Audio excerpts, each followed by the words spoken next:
Bonjour, je m'appelle Sabrina, j'ai 42 ans, j'habite à Marseille, je suis auxiliaire de vie. Je voudrais faire l'aventure Pékin Express pour moult raisons. Pour l'instant, je suis seule. Si quelqu'un a envie de faire une aventure avec une personne pleine d'entrain, à l'avant-garde, gagnante, etc., etc., rien ne vous empêche de passer le message à la production. Euh, Qu'est-ce qui m'attire dans l'aventure Pékin Express? C'est très simple. En plus de l'aventure humaine, etc., etc., c'est beaucoup aussi des soucis d'économie. Pourquoi? Parce qu'en 2021, là où personne partage son pain, vous donne un verre d'eau, Pékin Express, eux, quand même, ils ont au moins la décence de vous donner 1 euro par jour. Vous vous rendez compte ce qu'on peut faire avec 1 euro par jour? Pour boire, manger, se loger, faire ses emplettes, tout ça. C'est formidable, hein. Moi je trouve ça formidable. Moi, ce qui m'attire aussi là-dedans, c'est que quand on est un peu malin, qu'on met ces 1 euro de côté tous les jours, au bout de 45 jours, hein, franchement, ça fait quand même 45 euros. Qui va vous les donner, les 45 euros aujourd'hui? Je ne sais pas vous, mais moi, je vois personne. Personne. À part Pékin Express. Et puis aussi, ce qui m'attire chez Pékin Express, c'est que quand vous payez des loyers exorbitants, des factures d'eau, d'électricité, des machins de voiture, d'assurance, de péage, de parc-mètre, tout ça, là-bas, il faut comprendre quand même qu'il y a un bon compromis. Hein. Vous arrivez, vous tapez chez les gens, vous mangez à ouf, vous dormez à l'œil, vous vous lavez, vous économisez le gel douche, le shampoing, tout. Vous vous laissez la voiture, vous vous faites véhiculer par les uns, par les autres et tout. Moi, je trouve ça formidable, formidable. Payez pas l'hôtel, payez pas le restaurant, payez pas de taxi. Moi, je trouve ça, écoutez, c'est quand même extraordinaire. Hein, on va pas cracher dans la soupe. Et puis, par contre, il y a un petit truc qui m'a quand même heurté. Hein. Je tiens quand même à vous le dire. Je me suis fait carrément insulter par un journaliste de l'émission qui m'a posé un questionnaire bien posé, bien cadré. Et puis tout d'un coup, il se met à m'insulter. Et là, il me regarde, il me dit oui, j'ai oublié de vous poser une question. Vous savez, il arrive doucement, le malin. Il me dit je voulais vous demander, est-ce que vous seriez nyctalope? Quoi? Moi? Nyctalope? J'ai dit mais vous êtes en train de m'insulter là. On n'a pas élevé les poules et les cochons ensemble. Il me dit mais pourquoi vous dites ça? C'est pas moi qui le dis, c'est vous. Vous m'insultez. Il me dit non, mais c'est un malentendu. Ah! Alors je me fais insulter, en plus vous me traitez de malentendante. En gros, vous êtes très retors, quoi.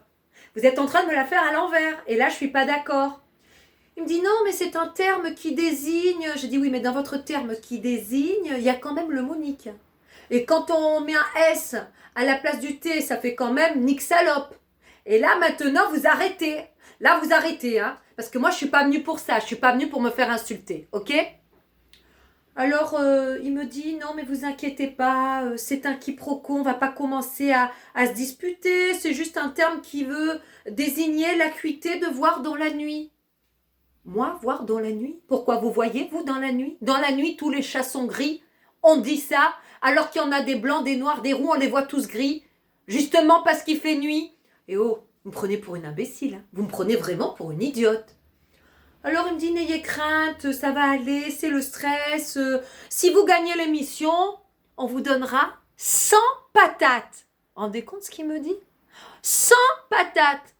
Et là, c'est le ciel qui m'est carrément tombé sur la tête.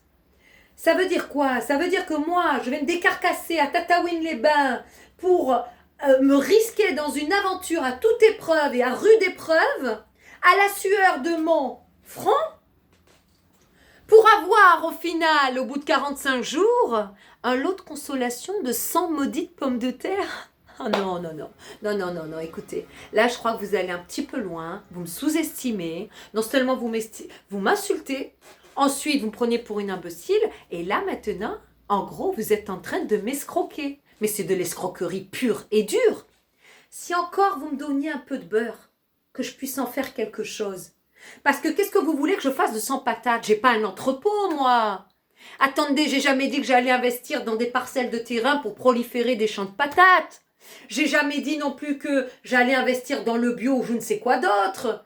J'ai pas l'ambition d'ouvrir un snack et de l'appeler Dédé la frite.